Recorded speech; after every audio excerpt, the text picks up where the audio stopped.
So ಕಿಡ್ನಿದ main function ಏನಂದರೆ filter ಮಾಡೋದು. So ಈ ಫಿಲ್ಟರ್ ಮಾಡುವಾಗ ಈ ಎಕ್ಸೆಸ್ ಅಮೌಂಟ್ ಆಫ್ ಏನು ಕ್ರಿಸ್ಟಲ್ಸ್ ಅಂತ ಹೇಳ್ತೇವೆ ಅದು ಅಕ್ಯುಮುಲೇಟ್ ಆದಾಗ ಅಲ್ಲಿ ಸ್ಟೋನ್ ಫಾರ್ಮ್ ಆಗ್ಲಿಕ್ಕೆ ಸ್ಟಾರ್ಟ್ ಆಗ್ತದೆ. ಈ ಸ್ಟೋನ್ ಸಣ್ಣ ಸೈಜ್ ಇರುವಾಗ ಏನು ತೊಂದರೆ ಕೊಡುವುದಿಲ್ಲ, ಬಟ್ ಅದು ಸೈಜ್ ದೊಡ್ಡದಾಗ್ತಿದ್ದಾಗ ಕಿಡ್ನಿಯಲ್ಲಿ ಪ್ರಾಬ್ಲಮ್ ಕೊಡ್ಲಿಕ್ಕೆ ಸ್ಟಾರ್ಟ್ ಮಾಡ್ತದೆ. ರಿಪೀಟ್ ಆಗಿ ಕಿಡ್ನಿ ಸ್ಟೋನ್ ಬರುವ ಚಾನ್ಸಸ್ ಇದೆಯಾ ಸರ್? ಈಗ ತುಂಬ ದೊಡ್ಡ ಸ್ಟೋನ್ ಇದ್ದಾಗ, ತುಂಬ ಟೈಮಿಂದ ಸ್ಟೋನ್ ಇದ್ದವರಿಗೆ ಏನು ಸಿಂಪ್ಟಮ್ಸ್ ಇರ್ದೇನೆ ಇರ್ಬೋದು. ಅಂಥವರು ಹೆಚ್ಚಾಗಿ ಕಿಡ್ನಿ ಫೇಲ್ ಆಗಿ ಬರುವಂಥದ್ದು ಸಿಂಪ್ಟಮ್ಸ್ ಇದ್ದದ್ದು. ಏನಂದ್ರೂ ಒಂದು ಕಿಡ್ನಿಯಲ್ಲಿ ಹೋಲ್ ಮಾಡಿದಾಗ ಅದರಲ್ಲೂ ಅದೊಂದು ಫಿಲ್ಟರ್, ಅದೊಂದು ಆರ್ಗನ್ ಅದರಲ್ಲಿ ಡ್ಯಾಮೇಜ್ ಮಾಡಿದಾಗೆ ಆಗ್ತದೆ ಅಂತ ಹೇಳಿ ಅದನ್ನು ನೆಗೆಟ್ ಮಾಡಲಿಕ್ಕೋಸ್ಕರ ಈ RIRS ಅಂತ ಪ್ರೊಸೀಜರ್ ಬಂದಿದೆ. ಸ್ಟೋನಲ್ಲಿ 4 ಟೈಪ್ ಸ್ಟೋನ್ ಇರ್ತದೆ. ಕ್ಯಾಲ್ಸಿಯಂ ಸ್ಟೋನ್ ಆಗ್ಬೋದು, ಆಕ್ಸಿಲೇಟ್ ಸ್ಟೋನ್ ಆಗ್ಬೋದು, ಯೂರಿಕ್ ಆಸಿಡ್ ಸ್ಟೋನ್ ಆಗ್ಬೋದು. ಸೊ ಈ ಯೂರಿಕ್ ಆಸಿಡ್ ಸ್ಟೋನ್ ಅನ್ನೋದು ನಾನ್ ವೆಜ್ ಯಾರು ಜಾಸ್ತಿ ತಿಂತಾರೆ ಅಂಥವರಲ್ಲಿ ಜಾಸ್ತಿ ಕಂಡುಬರುತ್ತೆ. ಇದಕ್ಕೆ ನಾವು ಹೆಚ್ಚಾಗಿ ಬೆಂಡ್ ಆಗುವ ಕ್ಯಾಮರಾ ಅಂತ ಹೇಳ್ತೇವೆ. So just for people to understand, bend ಆಗುವ ಕ್ಯಾಮರಾದಲ್ಲಿ ಏನಾಗ್ತದೆ, ನಮ್ಮ ಕಿಡ್ನಿಯಲ್ಲಿ ಬೇರೆ ಬೇರೆ ರೂಮ್ಸ್ ಇರ್ತದೆ. ಆ ರೂಮಲ್ಲಿ ಒಂದೊಂದು ಸ್ಟೋನ್ ಇದ್ದಾಗ ಅದನ್ನು ಈ ಕ್ಯಾಮರಾ ಮೂಲಕ ಹೋಲ್ ಮಾಡದೆ ಸ್ಟೋನ್ ತೆಗೆಯುವಂಥದ್ದು. This is something that is new. RIRS ಅಲ್ಲಿ ಒಂದೇ ಏನಂದ್ರೆ ಅದು 2 ಸ್ಟೇಜ್ ಅಲ್ಲಿ ಮಾಡಬೇಕಾಗ್ಬೋದು. ಬಟ್ ಅದರಲ್ಲಿ ನಾವು ಕಿಡ್ನಿಯಲ್ಲಿ ಹೋಲ್ ಮಾಡದೆ ತೆಗೆದಾಗ ನಿಮ್ಮ ಕಿಡ್ನಿಗೆ ಬಹಳ ಸೇಫ್.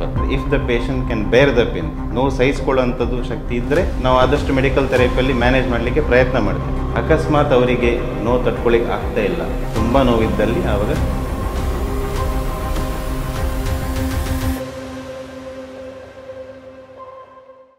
ಹಾಯ್ ಹಲೋ ನಮಸ್ಕಾರ. ಇವತ್ತಿನ ಸಂಚಿಕೆಗೆ ತಮಗೆಲ್ಲರಿಗೂ ಸ್ವಾಗತ. ಇವತ್ತಿನ ಸಂಚಿಕೆಯಲ್ಲಿ ಮೂತ್ರಪಿಂಡದ ಕಲ್ಲುಗಳು ಅಥವಾ ಕಿಡ್ನಿ ಸ್ಟೋನ್ ಅಂದರೆ ಏನು ಅದರ ಬಗ್ಗೆ ತಿಳ್ಕೊಳ್ಳೋಣ. ಈ ವಿಷಯದ ಬಗ್ಗೆ ತಿಳಿಸ್ಕೊಳ್ಳಲು ನಮ್ಮ ಜೊತೆ ಇದ್ದಾರೆ AJ ಹಾಸ್ಪಿಟಲ್ ಆ್ಯಂಡ್ ರಿಸರ್ಚ್ ಸೆಂಟರ್ನ consultant urologist doctor Roshan V Shetty. Sir, ನಿಮಗೆ ಈ ಪ್ರೋಗ್ರಾಮಿಗೆ ಹಾರ್ಟ್ಲಿ ವೆಲ್ಕಮ್. ಸರ್, ಮೂತ್ರಪಿಂಡದ ಕಲ್ಲುಗಳು ಅಥವಾ ಕಿಡ್ನಿ ಸ್ಟೋನ್ ಅಂದರೆ ಏನು, ಇದು ಹೇಗೆ ಹುಟ್ಕೊಳ್ಳುತ್ತೆ ಸರ್? ಈಗ ಪ್ರಮುಖವಾಗಿ ಕಿಡ್ನಿಯ ಒಂದು ಮೇನ್ ಫಂಕ್ಷನ್ ಅಂದರೆ ನಮ್ಮ ಬಾಡಿಯಲ್ಲಿದ್ದದ್ದು ಎಕ್ಸೆಸ್ ವೇಸ್ಟನ್ನು ಹೊರಗೆ ಹಾಕುವುದು. ಈಗ ಅದರಲ್ಲಿ ಈ ಸಾಲ್ಟಿನ ಅಂಶ ಅಥವಾ ಏನಂತೇವೆ ನಾವು ಯೂರಿಕ್ ಆ್ಯಸಿಡ್ ಆಗಲಿ, ಕ್ಯಾಲ್ಶಿಯಂ ಆಗಲಿ ಅಥವಾ ಆಕ್ಸಿಲೇಟಿನ ಅಂಶ ಯೂರಿನಲ್ಲಿ ಜಾಸ್ತಿ ಆದಾಗ ಅದು ಈ ಫಿಲ್ಟರಿನಲ್ಲಿ ಸಿಕ್ಕಾಕ್ಕೊಳ್ತದೆ. ಸೊ ಕಿಡ್ನಿದ ಮೇನ್ ಫಂಕ್ಷನ್ ಏನಂದರೆ ಫಿಲ್ಟರ್ ಮಾಡೋದು. ಸೊ ಈ ಫಿಲ್ಟರ್ ಮಾಡುವಾಗ ಈ ಎಕ್ಸೆಸ್ ಅಮೌಂಟ್ ಆಫ್ ಏನು ಕ್ರಿಸ್ಟಲ್ಸ್ ಅಂತ ಹೇಳ್ತೇವೆ ಅದು ಅಕ್ಯುಮುಲೇಟ್ ಆದಾಗ ಅಲ್ಲಿ ಸ್ಟೋನ್ ಫಾರ್ಮ್ ಆಗಲಿಕ್ಕೆ ಸ್ಟಾರ್ಟ್ ಆಗ್ತದೆ. ಈ ಸ್ಟೋನ್ ಸಣ್ಣ ಸೈಜ್ ಇರುವಾಗ ಏನು ತೊಂದರೆ ಕೊಡುವುದಿಲ್ಲ, ಬಟ್ ಅದು ಸೈಜ್ ದೊಡ್ಡದಾಗ್ತಿದ್ದಾಗ ಕಿಡ್ನಿಯಲ್ಲಿ ಪ್ರಾಬ್ಲಮ್ ಕೊಡ್ಲಿಕ್ಕೆ ಸ್ಟಾರ್ಟ್ ಮಾಡ್ತದೆ. ಈಗ ಯಾವ್ಯಾವ ಕಾರಣಗಳಿಂದಾಗಿ ಕಿಡ್ನಿ ಸ್ಟೋನ್ ಉಂಟಾಗುತ್ತೆ ಸರ್? ಯಾವುದೆಲ್ಲ ರೀಸನ್? ಹೆಚ್ಚಾಗಿ ಹೇಳಬೇಕಂದ್ರೆ ನೀರಿನ ಕೊರತೆಯಿಂದನೇ ಹೆಚ್ಚಾಗಿ ಕಿಡ್ನಿ ಸ್ಟೋನ್ ಫಾರ್ಮ್ ಆಗುತ್ತೆ.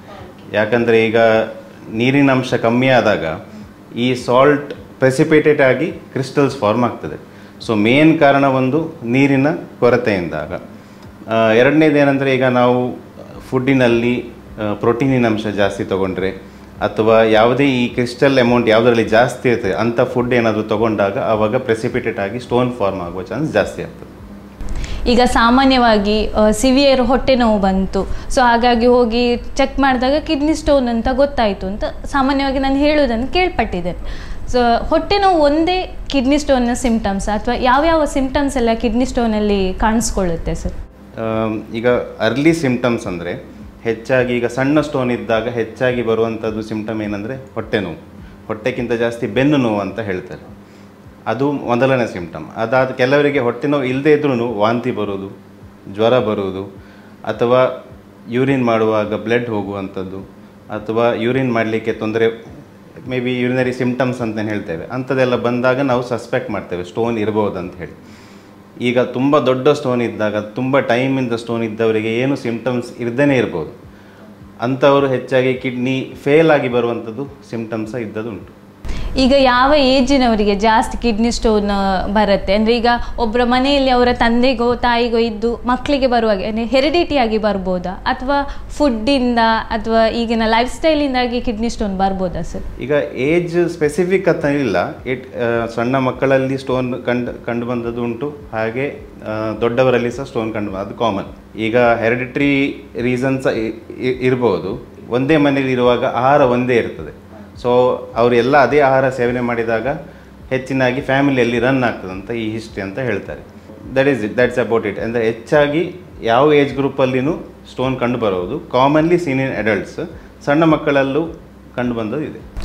ಈಗ ಕಿಡ್ನಿ ಸ್ಟೋನ್ ಅದು ಈಗ ಅವರಿಗೆ ಕಾಣಿಸ್ಕೊಂಡಿದೆ ಅಂತ ಹೇಳಿ ಡಯಾಗ್ನೋಸ್ ಮಾಡುವಂಥದ್ದು ಯಾವುದೆಲ್ಲ ಟೆಸ್ಟ್ಗಳಿದೆ, ಯಾವುದರಿಂದೆಲ್ಲ ಡಯಾಗ್ನೋಸ್ ಮಾಡ್ಬೋದು ಸರ್? ಅಂದರೆ ಕಿಡ್ನಿ ಸ್ಟೋನ್ ಬಂದಿದೆ ಅಂತ ಹೆಚ್ಚಾಗಿ ಕಾಮನ್ ಆಗಿ ಮಾಡುವಂಥದ್ದು ಇನ್ವೆಸ್ಟಿಗೇಷನ್ ಅಂದರೆ ಅಲ್ಟ್ರಾಸೌಂಡ್ ಸ್ಕ್ಯಾನ್ ಅಂತ ಹೇಳ್ತೇವೆ. ಅದು it is done everywhere, it is available everywhere. So ಹೆಚ್ಚಾಗಿ ಸ್ವಲ್ಪ ಹೊಟ್ಟೆ ನೋವು ಬಂದಾಗ ಎಲ್ಲರೂ ಒಂದು ಅಲ್ಟ್ರಾಸೌಂಡ್ ಸ್ಕ್ಯಾನ್ ಒಂದು ಮಾಡಿಸ್ಕೊಳ್ತಾರೆ. ಬಟ್ ಉತ್ತಮವಾದ ಸ್ಕ್ಯಾನ್ ಈ ಕಲ್ಲು ಯಾವುದು, ಯಾವ ಥರದ್ದು ಕಲ್ಲು, ಎಷ್ಟು ಗಟ್ಟಿ ಇದೆ, ಎಲ್ಲಿ ಲೊಕೇಶನ್ ಎಲ್ಲಿದೆ ಕಲ್ಲಿದಂತ ಕಂಡುಹಿಡಿಬೇಕಾದ್ರೆ C T scan is the best. So C T scan ಮಾಡಿದಾಗ we get to know all these details. ಅದರ ಪ್ರಕಾರ ನಾವು ಟ್ರೀಟ್ಮೆಂಟನ್ನು ಡಿಸೈಡ್ ಮಾಡ್ಬೋದು ಅಂತೇಳಿ. So C T scan is the best. But ಎಲ್ಲ ಕಡೆ ಅವೈಲೇಬಲ್ ಇಲ್ಲದೆ ಇರೋ ಕಾರಣ, ಅಂದರೆ ಸಣ್ಣ ಸಣ್ಣ ಹಳ್ಳಿಯಲ್ಲಿ ಇಲ್ಲದೆ ಇರೋ ಕಾರಣ ಆ ಜಾಗದಲ್ಲಿ ಅಲ್ಟ್ರಾಸೌಂಡ್ ಮಾಡಿ ಬಂದ್ರೂ ನಮಗೆ ಸಾಕು. ಇವಾಗ ಕಿಡ್ನಿ ಸ್ಟೋನಿಗೆ ಯಾವುದೆಲ್ಲ ಟ್ರೀಟ್ಮೆಂಟ್ ಲಭ್ಯವಿದೆ ಮತ್ತು ಯಾವ ಸಂದರ್ಭದಲ್ಲಿ ಆಪ್ರೇಷನ್, ಈಗ ನಾರ್ಮಲ್ ಆಗಿ ಆಪ್ರೇಷನ್ ಅಂದರೆ ಎಲ್ರಿಗೂ ಭಯ ಆಗುತ್ತೆ. ಸೊ ಆಪ್ರೇಷನ್ ಯಾವ ಸಂದರ್ಭದಲ್ಲಿ ನೀವು ರೆಕಮೆಂಡ್ ಮಾಡ್ತೀರಿ ಸರ್? ಅದೇ ಸ್ಟೋನಿನ ಮೇಲೆ ನೀವು ರೆಕಮೆಂಡ್ ಮಾಡೋದಾ ಹೇಗೆ? ಹೌದು, ಈಗ ನೀವು ಹೇಳಿದಾಗೆ ಸಿ ಟಿ ಸ್ಕ್ಯಾನ್ ಮಾಡಿದಾಗ ನಮಗೆ ಇಷ್ಟೆಲ್ಲ ಇನ್ಫಾರ್ಮೇಷನ್, ಸೈಜ್, ಎಷ್ಟು ಗಟ್ಟಿ ಇದೆ, ಎಲ್ಲಿ ಇದೆ, ಇದೆಲ್ಲ ಇನ್ಫಾರ್ಮೇಷನ್ ಸಿಕ್ಕಿದಾಗ ಟ್ರೀಟ್ಮೆಂಟ್ ಡಿಸೈಡ್ ಮಾಡಲಿಕ್ಕೆ ಹೆಲ್ಪ್ ಆಗ್ತದೆ. ಈಗ ಎಲ್ಲರಲ್ಲಿ ಆಪ್ರೇಷನ್ ಮಾಡಲೇಬೇಕಂತಿಲ್ಲ. ಈಗ ಕೆಲವರಲ್ಲಿ ಸ್ಟೋನ್ ಸೈಜ್ ತುಂಬ ಸಣ್ಣದಿದ್ದರೆ ಟ್ಯೂಬ್, ಈಗ ಕಿಡ್ನಿ ನಮ್ಮ ಸಿಸ್ಟಮ್ ನೋಡಿದರೆ ಕಿಡ್ನಿ, ಅದಾದ ನಂತರ ಯುರೇಟರ್, ಅದಾದ ನಂತರ ಬ್ಲ್ಯಾಡರ್. ಸೊ ಈ ಸ್ಟೋನ್ ಕಿಡ್ನಿಯಲ್ಲಿದ್ದರೂ ಸಿಂಪ್ಟಮ್ ಕೊಡ್ತದೆ, ಯುರೇಟ್ರಲ್ಲಿದ್ದು ಸಿಂಪ್ಟಮ್ ಕೊಡ್ತದೆ, ಬ್ಲ್ಯಾಡರಲ್ಲಿದ್ದರೂ ಸಿಂಪ್ಟಮ್ ಕೊಡ್ತದೆ.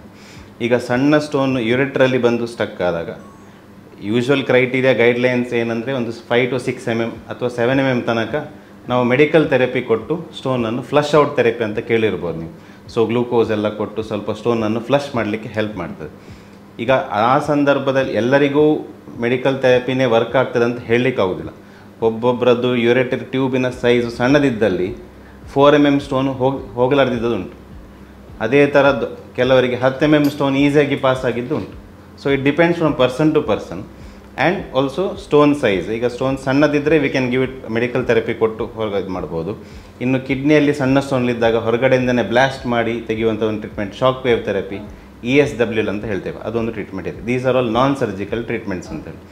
ಈಗ ಸ್ಟೋನ್ ಸೈಜ್ ದೊಡ್ಡದಾಗಿದ್ದರೆ ಅಥವಾ ಸ್ಟೋನ್ ಸೈಜ್ನಿಂದ ಅವರಿಗೆ ವಾಮಿಟಿಂಗ್, ಫೀವರ್ ಆಗಲಿ, ಇಂಥ ಸಿಚುವೇಶನ್ ಬಂದಾಗ ಅವರಿಗೆ ನೋವು ತಡ್ಕೊಳ್ಳಿ ಆಗದಿರುವಲ್ಲಿ, ಸೊ ಮೇನ್ ನಾವು ಹೇಗೆ ಥ್ರೆಶೋಲ್ಡ್ ಹೇಗೆ ಡಿಸೈಡ್ ಮಾಡ್ತೇವೆ ಅಂದರೆ ಇಫ್ ದ ಪೇಷಂಟ್ ಕ್ಯಾನ್ ಬೇರ್ ದ ಪೇನ್, ನೋವು ಸಹಿಸ್ಕೊಳ್ಳೋವಂಥದ್ದು ಶಕ್ತಿ ಇದ್ದರೆ ನಾವು ಆದಷ್ಟು ಮೆಡಿಕಲ್ ಥೆರಪಿಯಲ್ಲಿ ಮ್ಯಾನೇಜ್ ಮಾಡಲಿಕ್ಕೆ ಪ್ರಯತ್ನ ಮಾಡ್ತೇವೆ.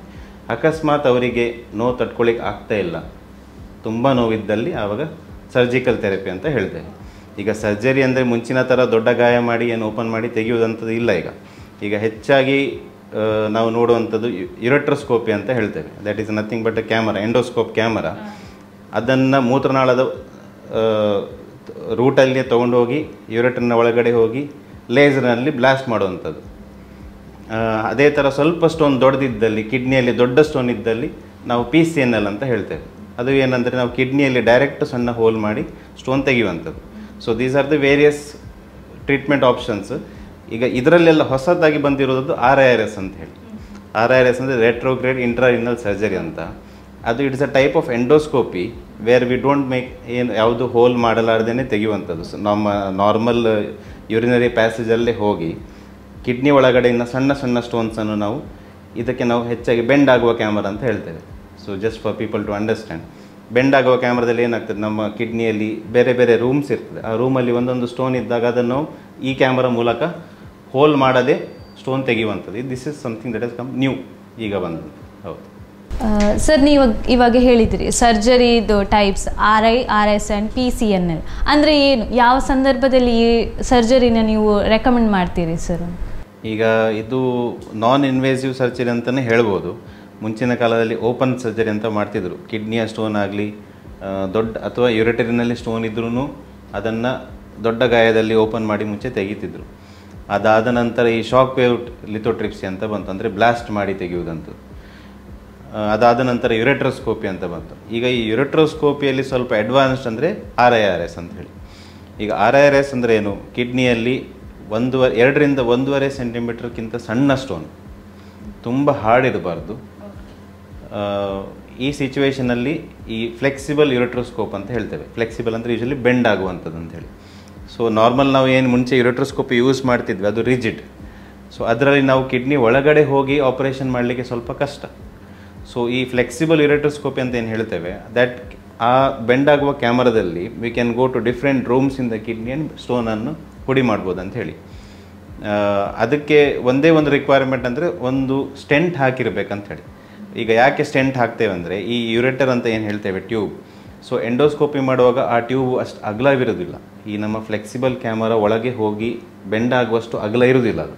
ಸೊ ಅದನ್ನು ಸ್ವಲ್ಪ ಅಗಲಪಡಿಸಲು ನಾವು ಸ್ಟೆಂಟ್ ಅಂತ ಹಾಕ್ತೇವೆ. ಈ stent around 3 weeks to 4 weeks ತನಕ ಇಟ್ಟು ಅದನ್ನು ಸೆಕೆಂಡ್ ಸ್ಟೇಜಲ್ಲಿ ನಾವು ಸ್ಟೋನನ್ನು ಹುಡಿ ಮಾಡುವಂಥದ್ದು. So it is a staged procedure ಅಂತ ಹೇಳಿ. ಇದು ಸಮಥಿಂಗ್ ದಿಸ್ ನ್ಯೂ ಆಗಿ ಬಂದಿರೋದು.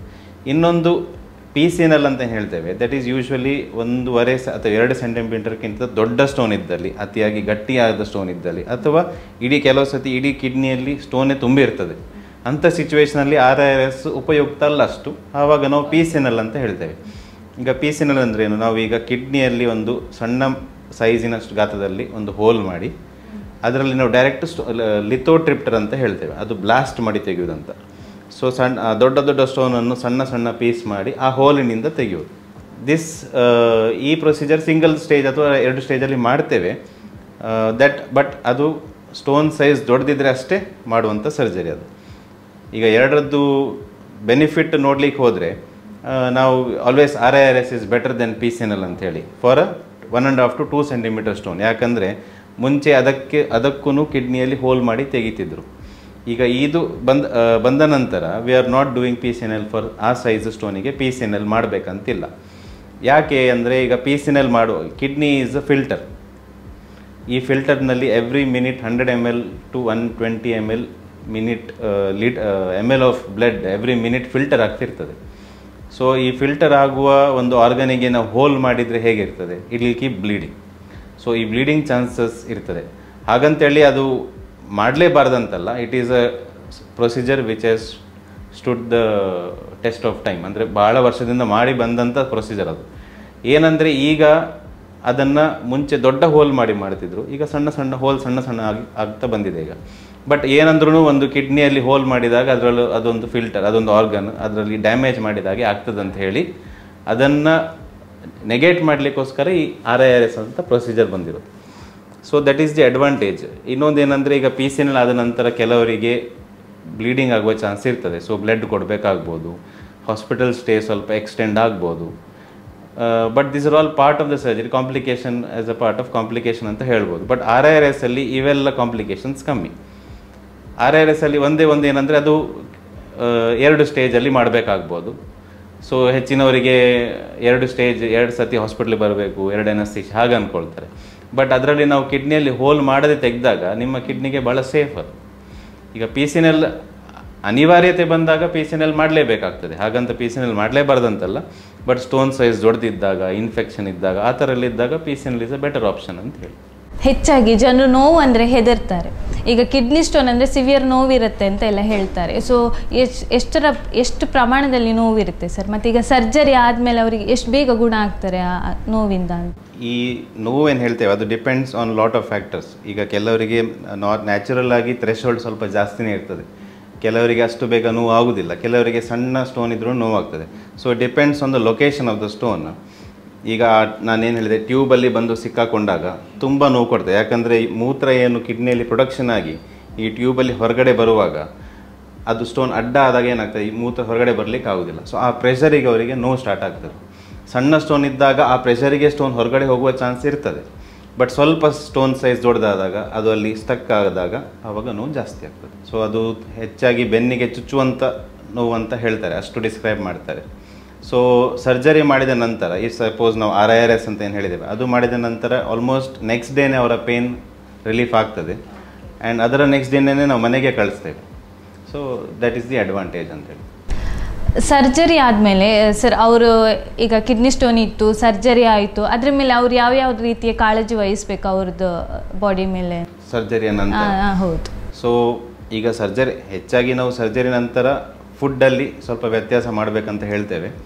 ಬಟ್ ಮೇನ್ ಏನು ಹೇಳಬೇಕಂದ್ರೆ ನೀರು ಕುಡಿಯೋದು. ಹೆಚ್ಚಿನವರು 1.5 ಲೀಟರ್ಗಿಂತನೂ ಕಮ್ಮಿ ನೀರು ಕುಡಿತಾರೆ. So recommendation at least 1.5 to 2 litre ಆದರೂ ದಿನಕ್ಕೆ ಎಲ್ಲರೂ ನೀರು ಕುಡಿಲೇಬೇಕು. ಬಟ್ ಈ ಬೇಸಿಗೆ ಕಾಲದಲ್ಲಿ ಅಥವಾ ಬಾಯಾರಿಕೆ ಜಾಸ್ತಿ ಇದ್ದಲ್ಲಿ ಜಾಸ್ತಿ ನೀರು ತೊಗೊಳ್ಬೋದು. ಹಾಗಂತ ಹೇಳಿ 1.5 to 2 ಲೀಟರ್ ಆದರೂ ನೀರು ತಗೊಳ್ಳೇಬೇಕು. That is a main thing.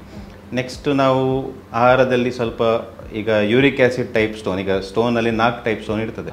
ಅದು ಕ್ಯಾಲ್ಸಿಯಂ ಸ್ಟೋನ್ ಆಗ್ಬೋದು, ಆಕ್ಸಿಲೇಟ್ ಸ್ಟೋನ್ ಆಗ್ಬೋದು, ಯೂರಿಕ್ ಆ್ಯಸಿಡ್ ಸ್ಟೋನ್ ಆಗ್ಬೋದು. ಸೊ ಈ ಯೂರಿಕ್ ಆ್ಯಸಿಡ್ ಸ್ಟೋನ್ ಅನ್ನೋದು ನಾವು ನಾನ್ ವೆಜ್ ಯಾರು ಜಾಸ್ತಿ ತಿಂತಾರೆ ಅಂಥವರಲ್ಲಿ ಜಾಸ್ತಿ ಕಂಡುಬರೋದು. ಅಂಥವರಲ್ಲಿ ನಾವು ಸ್ವಲ್ಪ ನಾನ್ ವೆಜ್ಜಿನ ಆಹಾರದ ಸ್ವಲ್ಪ ಕಮ್ಮಿ ಮಾಡಬೇಕಂತ ರೆಕಮೆಂಡ್ ಮಾಡ್ತೇವೆ. ಮತ್ತು ದಟ್ಸ್ ಅಬೌಟ್ ಇಟ್. ಮತ್ತು ನೀರು ಜಾಸ್ತಿ ಕುಡಿಬೇಕು, ಉಪ್ಪಿನಾಂಶ ಸ್ವಲ್ಪ ಕಮ್ಮಿ ಮಾಡಬೇಕು ಆಹಾರದಲ್ಲಿ. ಪ್ರಾಸೆಸ್ಡ್ ಫುಡ್ ಅಂದರೆ ಜಂಕ್ ಫುಡ್ ಅಂತ ನಾವೇನು ಹೇಳ್ತೇವೆ ಅದನ್ನು ಆದಷ್ಟು ಅವಾಯ್ಡ್ ಮಾಡಬೇಕು. ಈಗ ಜನರಲಿ ಅವರಿಗೆ ಒಂದು ಫಸ್ಟಿಗೆ ಕಿಡ್ನಿ ಸ್ಟೋನ್ ಆಗಿರುತ್ತೆ, ಟ್ರೀಟ್ಮೆಂಟ್ ತೊಗೊಂಡಿರ್ತಾರೆ, ನೆಕ್ಸ್ಟ್ ವಾಪಸ್ ಅವರಿಗೆ ರಿಪೀಟ್ ಆಗಿ ಕಿಡ್ನಿ ಸ್ಟೋನ್ ಬರುವ ಚಾನ್ಸಸ್ ಇದೆಯಾ ಸರ್? ಮತ್ತು ಹಾಗೆ ಬರದಿರುವಾಗೆ ಯಾವ ಥರ ಅವ್ರದ್ದು ಲೈಫ್ ಸ್ಟೈಲ್ ಅಥವಾ ಫುಡ್ಡಲ್ಲಿ ಚೇಂಜಸ್ ಮಾಡಬೇಕು? ಅಂದರೆ ಒಂದು ಸಲ ಬಂದಿರುತ್ತೆ, ರಿಪೀಟ್ ಆಗಿ ಬರುತ್ತಾ ಅಂತ? ಹೌದು, ಈಗ ಏನಂದರೆ ಕಾಮನ್ ಅಂಡರ್ಸ್ಟ್ಯಾಂಡಿಂಗ್ ಏನಂದ್ರೆ ಜನರು ಅಂದ್ಕೊಳ್ತಾರೆ ಒಂದು ಸರಿ ಕಿಡ್ನಿ ಸ್ಟೋನ್ ತೆಗೆದ್ರೆ ಅದು ಕ್ಲಿಯರ್ ಆಯಿತು ಅಂತ, ಮತ್ತೆ ಯಾಕೆ ಬಂತು ಅಂತ ಕೇಳ್ತಾರೆ. So it's not like that. ಈಗ ಸ್ಟೋನ್ ನಾವು ಸ್ಟೋನ್ ಆ ಮೊಮೆಂಟಲ್ಲಿ ಯಾವುದು ಸ್ಟೋನ್ ಕೆಳಗೆ ಬಂದು ಸ್ಟಕ್ ಆಗಿದೆ ಅಥವಾ ಕಿಡ್ನಿಯಲ್ಲಿ ಇದ್ದದ್ದು ಸಣ್ಣ ಸ್ಟೋನ್ ಯಾವುದು ತೆಗೆದ ಕೂಡಲೇ ಅದು ಮತ್ತೆ ಆಗಬಾರ್ದಂತಿಲ್ಲ. We are removing only the stone ಅಷ್ಟೇ ತೆಗಿತಿದ್ದೆ ನಾವು. ಅಲ್ಲಿ ಯಾಕೆ ಆಯಿತು ಆ ಫ್ಯಾಕ್ಟರ್ ನಾವು ತೆಗೆದಿಲ್ಲ. ಅದಕ್ಕೋಸ್ಕರ ಈ ಡಯಟನ್ನು ನಾವು ಏನು ಹೇಳ್ತೇವೆ ಅದನ್ನು ಸ್ಟ್ರಿಕ್ಟಾಗಿ ಫಾಲೋ ಮಾಡಿದಲ್ಲಿ ದಟ್ ಈಸ್ ಒನ್ ವೇ ನಾವು ಸ್ಟೋನ್ ಮತ್ತೆ ಆಗದಿದ್ದಾಗೆ ನೋಡ್ಕೊಳ್ಬೋದು. ಇನ್ನು ಕೆಲವರು ಪದೇ ಪದೇ ಸ್ಟೋನ್ ಆದವರಿದ್ದಾರೆ. ಸೊ ಅಂಥವರಲ್ಲಿ ನಾವು ಈ ಸ್ಟೋನನ್ನು ಟೆಸ್ಟಿಗೆ ಕಳಿಸಿ ಯಾವ ಥರದ್ದು ಸ್ಟೋನ್ ಅಂತ ನೋಡಿ ಅದರ ಪ್ರಕಾರ ನಾವು ಅದಕ್ಕೆ ಏನು ಮೆಡಿಕೇಷನ್ಸ್ ಎಲ್ಲ ಕೊಟ್ಟು ಅದನ್ನು ಕಂಟ್ರೋಲ್ ಮಾಡುವಾಗೆ ನೋಡ್ಕೊಳ್ಬೋದು. ಬಟ್ ಮೇನ್ಲಿ ಈ ನೀರು ಜಾಸ್ತಿ ತೊಗೊಳ್ಬೇಕು ಮತ್ತು ಈ ಫುಡ್ಡಿನ ಅಂಶದಲ್ಲಿ ವ್ಯತ್ಯಾಸ ಮಾಡಿದರೆ ಆಲ್ಮೋಸ್ಟ್ ಮತ್ತೆ ಸ್ಟೋನ್ ಆಗುವ ಚಾನ್ಸ್ ಕಮ್ಮಿ ಆಗ್ತದೆ. ಆಗೋದೇ ಇಲ್ಲ ಅಂತ ಹೇಳಲಿಕ್ಕೆ ಆಗೋದಿಲ್ಲ, ಬಟ್ ಸ್ಟೋನ್ ಆಗುವ ಚಾನ್ಸ್ ಕಮ್ಮಿ ಆಗ್ತದೆ. ಅದೀಗ ನೀವು ಫುಡ್ಡಲ್ಲಿ ಚೇಂಜಸ್ ಮಾಡಬೇಕು, ಯಾವ ಥರದ ಫುಡ್ ತೊಗೊಳ್ಬೋದು ಅಂತ? ಅಂದರೆ ದಟ್ ಈಸ್ ಅಂದರೆ ಈಗ ಜನರಲ್ ಆಗಿ ಹೇಳಬೇಕಂದ್ರೆ as I told you water intake ಜಾಸ್ತಿ ಮಾಡಬೇಕು, ಸಾಲ್ಟ್ ಇಂಟೇಕ್ ಕಮ್ಮಿ ಮಾಡಬೇಕು. Water as is 1.5 to 2 liters at least ಬೇಕೇ ಬೇಕು. ಮತ್ತು ಈ ಕೆಲವು ಹೈ ಆಕ್ಸಿಲೇಟ್ ಫುಡ್ ಆಗಲಿ, ಈಗ ಟೊಮೆಟೊ ಸೀಡ್ಸಲ್ಲಿ ಹೈ ಆಕ್ಸಿಲೇಟ್ ಕಂಟೆಂಟ್ ಇರ್ತದೆ. ಸೊ ಅದರಿಂದ ಆಕ್ಸಿಲೇಟ್ ಕಂಟೆಂಟ್ ಜಾಸ್ತಿ ಆದರೆ ಮತ್ತು ಆಕ್ಸಿಲೇಟ್ ಸ್ಟೋನ್ಸ್ ಆಗುವ ಚಾನ್ಸ್ ಇರ್ತದೆ. ಸೊ ಈ ಡ್ರೈ ಫ್ರೂಟ್ಸ್ ಆಗಲಿ, ಚಾಕ್ಲೇಟ್ಸ್ ಆಗಲಿ, ಇದರಲ್ಲೆಲ್ಲ ಆಕ್ಸಿಲೇಟ್ ಕಂಟೆಂಟ್ ಜಾಸ್ತಿ ಇರುವ ಕಾರಣ ಸ್ಟೋನ್ ಫಾರ್ಮ್ ಚಾನ್ಸ್, ಅದು ಆಕ್ಸಿಲೇಟ್ ಸ್ಟೋನ್ ಫಾರ್ಮ್ ಆಗೋ ಚಾನ್ಸ್ ಜಾಸ್ತಿ ಇರ್ತದೆ. ಈಗ ಯೂರಿಕ್ ಆ್ಯಸಿಡ್ ಸ್ಟೋನಿಗೆ ನಾವು ಆ್ಯನಿಮಲ್ ಪ್ರೋಟೀನ್ ಅಂತೇನು ಹೇಳ್ತೇವೆ, ಎಗ್ ಆಗಲಿ, ಚಿಕನ್ ಆಗಲಿ, ಇಂಥ ಫಿಶ್ ಆಗಲಿ, ಸೀ ಫುಡ್ ತಿಂದ್ರೂ ಈಗ ಸ್ಟೋನ್ ಆಗೋ ಚಾನ್ಸ್ ಜಾಸ್ತಿ ಆಗ್ತದೆ. So it depends on every person, also depends on ಆ ಪರ್ಸನಲ್ಲಿ ಯಾವ ಸ್ಟೋನ್ ಇದೆ ಅದರ ಪ್ರಕಾರ ಟ್ರೀಟ್ಮೆಂಟ್ ಹೇಳಬೇಕಾಗುತ್ತೆ. ಸರ್, ಇವಾಗ ಹೊಟ್ಟೆ ನೋವು ಬಂತು, ಟ್ರೀಟ್ಮೆಂಟ್ ಅಂದರೆ ಅವರು ಟೆಸ್ಟಿಗೆ ಬಂದರು, ಆವಾಗ ಅವರಿಗೆ ಗೊತ್ತಾಯಿತು ಕಿಡ್ನಿ ಸ್ಟೋನ್ ಆಗಿದೆ, ಬಟ್ ಸಿವಿಯರ್ ಅವರಿಗೆ ಪೇನ್ ಆಗ್ತಿದೆ, ಅವರು ಟ್ರೀಟ್ಮೆಂಟಿಗೆ ರೆಡಿ ಇಲ್ಲ, ಆವಾಗ ಏನಾಗ್ಬೋದು ಸರ್? ಏನು ಪ್ರಾಬ್ಲಮ್ ಆಗ್ಬೋದು? ಇದು ಒಂದು ಕಾಮನ್ ಸಿಚುವೇಶನ್. ಏನಂದರೆ ಹೆಚ್ಚಿನವರಿಗೆ ಸ್ಟೋನ್ ಇರ್ತದೆ. ಸ್ಟೋನ್ ಇದ್ದಾಗ ಅವರು ಸಣ್ಣ ಸ್ಟೋನ್ ಇದ್ದಲ್ಲಿ ಡಯಾಗ್ನೋಸಿಸ್ ಆಗ್ತದೆ. ಇನಿಷಿಯಲಿ ತುಂಬ ನೋವು ಇರ್ತದೆ, ಬಟ್ ಸ್ವಲ್ಪ ಟೈಮ್ ನಂತರ ನೋವು ತನ್ನಷ್ಟಕ್ಕೆ ಕಮ್ಮಿ ಆಗ್ತದೆ. ಅವ್ರು ಅಂದ್ಕೊಳ್ತಾರೆ ಸ್ಟೋನ್ ಪಾಸ್ ಆಗಿರ್ಬೋದು ಅಂಥೇಳಿ ಹಾಗೆ ಕೂತ್ಕೊಂಡಿರ್ತಾರೆ ಮನೆಯಲ್ಲಿ. ಆವಾಗ ಅದು ಎಷ್ಟೋ ವರ್ಷ ಆದಮೇಲೆ ಏನಾಗ್ತದೆ ಅಂದರೆ ಆ ಕಿಡ್ನಿ ಫೇಲ್ ಆಗಿರ್ತದೆ. ಯಾಕೆಂದರೆ ಈಗ ಯೂರಿನ್ ಹೊರಗಡೆ ಬರದೆ ನೋವಿನ ಸೆನ್ಸೇಷನ್ ಹೋಗಿರ್ತದೆ, ಬಟ್ ಆ ಕಿಡ್ನಿಯಿಂದ ಯೂರಿನ್ ಹೊರಗಡೆ ಬರದೆ ಆ ಪ್ರೆಷರಿಗೆ ಕಿಡ್ನಿ ವೈಫಲ್ಯತೆ ಅಂತ ಹೇಳ್ತೇವೆ, ಅದು ಆಗುವ ಚಾನ್ಸ್ ಇರ್ತದೆ. ಇನ್ನು ಕೆಲವರು ಅದನ್ನು ಸ್ಟೋನ್ ಕರಗಿ ಹೋಗಲಿಕ್ಕೆ ಆಯುರ್ವೇದಿಕ್ ಟ್ರೀಟ್ಮೆಂಟ್ ಅದನ್ನೆಲ್ಲ ಟ್ರೈ ಮಾಡ್ತಾರೆ, ಬಟ್ ಹೆಚ್ಚಿನವರು ಅದಕ್ಕೆ ಹೋಗಿ ಫೇಲ್ ಆಗಿಯೇ ಬಂದಿದ್ದಾರೆ ವಾಪಸ್. ಸೊ ಅದೊಂದು ಯಾವಾಗಲೂ ನಾವು ಸ್ಟೋನ್ ಫಸ್ಟ್ ಕಂಡು ಹಿಡಿದಲ್ಲಿ ಒಂದೇ ಮೆಡಿಕಲ್ ಥೆರಪಿ ಅಥವಾ ಸರ್ಜಿಕಲ್ ಯಾವುದೇ ಆಗಲಿ ಒಂದು ಟ್ರೀಟ್ಮೆಂಟನ್ನು ಕರೆಕ್ಟಾಗಿ ತೊಗೊಂಡು ಕನ್ಫರ್ಮ್ ಮಾಡ್ಕೋಬೇಕು ಸ್ಟೋನ್ ಪಾಸ್ ಆಗಿದೆ ಅಂಥೇಳಿ. ಸ್ಟೋನು ಅಲ್ಲೇ ಇಟ್ಕೊಂಡು ನಾವು ಅದನ್ನು ನೆಗ್ಲೆಕ್ಟ್ ಮಾಡಿದರೆ ಕಿಡ್ನಿ ಫೇಲ್ ಆಗೋ ಚಾನ್ಸ್ ತುಂಬ ಹೈ ಇರ್ತದೆ. ಈಗ ಲಾಸ್ಟ್ಲಿ ಸರ್, ಈಗ ನಮ್ಮ ವೀಕ್ಷಕರಿಗೆ ನೀವು ಕಿಡ್ನಿದು ಆರೋಗ್ಯ ಕಾಪಾಡಿಕೊಳ್ಳಲಿಕ್ಕೆ ಏನೆಲ್ಲ ಕ್ರಮ ತಗೊಳ್ಬೇಕು ಅಂತಂದು ಸಲಹೆ ಕೊಡ್ಬೋದಾ? ಈಸಿಯೆಸ್ಟ್ ಟ್ರೀಟ್ಮೆಂಟ್ ಕಿಡ್ನಿಗೆ ಯಾವುದೇ ಪ್ರಾಬ್ಲಮ್ ಇದ್ರೂ ಅದರದ್ದೇನು ಈ ಸ್ಟೋನಿಗೆ ಬಂದಾಗ ನೀರಿನಷ್ಟು ಒಳ್ಳೆ ಯಾವುದು ಟ್ರೀಟ್ಮೆಂಟ್ ಇಲ್ಲ. ಸೊ ನೀವು ಎಷ್ಟು ನೀರು ಕುಡಿತೀರಾ ಅಷ್ಟು ಉತ್ತಮ. So at least as I been telling in this podcast 1.5 to 2 liters is the minimum recommendation. At least ಅಷ್ಟಾದರೂ ತೊಗೊಂಡಾಗ ಎಲ್ಲ ಪ್ರಾಬ್ಲಮ್ಮು ತನ್ನಷ್ಟಕ್ಕೆ ಕಮ್ಮಿ ಆಗೋ ಚಾನ್ಸ್ ಇರ್ತದೆ. ಈಗ ಸ್ಟೋನು ಆದ ಮೇಲೆ ಅದು ಬೇರೆ, ಆಗದಿದ್ದಾಗೆ ನೋಡ್ಕೊಳ್ಳಿಕ್ಕೆ ಇದೊಂದು ಸಜೆಷನ್. ಮತ್ತು ಫುಡ್ ಇದು. ಸರ್, ಕಿಡ್ನಿ ಸ್ಟೋನ್ ಬಗ್ಗೆ ನೀವು ಬಹಳಷ್ಟು ಮಾಹಿತಿಯನ್ನು ನಮಗೆ ತಿಳಿಸ್ಕೊಟ್ಟಿರಿ. ಇನ್ನು ಇದರ ಬಗ್ಗೆ ಮಾಹಿತಿ ಬೇಕು ಅಂದರೆ ನಿಮ್ಮನ್ನು ಎಲ್ಲಿ ಮೀಟ್ ಆಗ್ಬೋದು ಸರ್? ನನ್ನನ್ನು AJ ಹಾಸ್ಪಿಟಲಲ್ಲಿ Monday to Saturday 9 AM to 4 PM ನಾನು ಅವೈಲೇಬಲ್ ಇರ್ತೇನೆ ಕನ್ಸಲ್ಟೇಷನ್. ಓಕೆ ಸರ್, ನಿಮ್ಮ ಈ ಬ್ಯುಸಿ ಶೆಡ್ಯೂಲಲ್ಲಿ ಕೂಡ ತಮ್ಮ ಅತ್ಯಮೂಲ್ಯ ಕ್ಷಣವನ್ನು ನಮಗೋಸ್ಕರ ಮೀಸಲಿಟ್ಟಿದ್ದಕ್ಕೆ ಧನ್ಯವಾದಗಳು ಸರ್. ಕೇಳಿದ್ರಲ್ಲ ವೀಕ್ಷಕರೇ, ಇವತ್ತಿನ ಸಂಚಿಕೆಯಲ್ಲಿ ಮೂತ್ರಪಿಂಡದ ಕಲ್ಲು ಅಥವಾ ಕಿಡ್ನಿ ಸ್ಟೋನ್ ಅದರ ಬಗ್ಗೆ ಮಾಹಿತಿಯನ್ನು ತಿಳಿಸಿಕೊಟ್ರು ನಮ್ಮ ಡಾಕ್ಟರ್. ಇಂತಹದೇ ಇನ್ನಷ್ಟು ಆರೋಗ್ಯದ ಬಗೆಗಿನ ಮಹತ್ವಪೂರ್ಣ ಮಾಹಿತಿಗಳೊಂದಿಗೆ ಮತ್ತೆ ಬರ್ತೀವಿ. ಅಲ್ಲಿವರೆಗೂ ಕಾಯ್ತಾ ಇರಿ. ನಮಸ್ಕಾರ.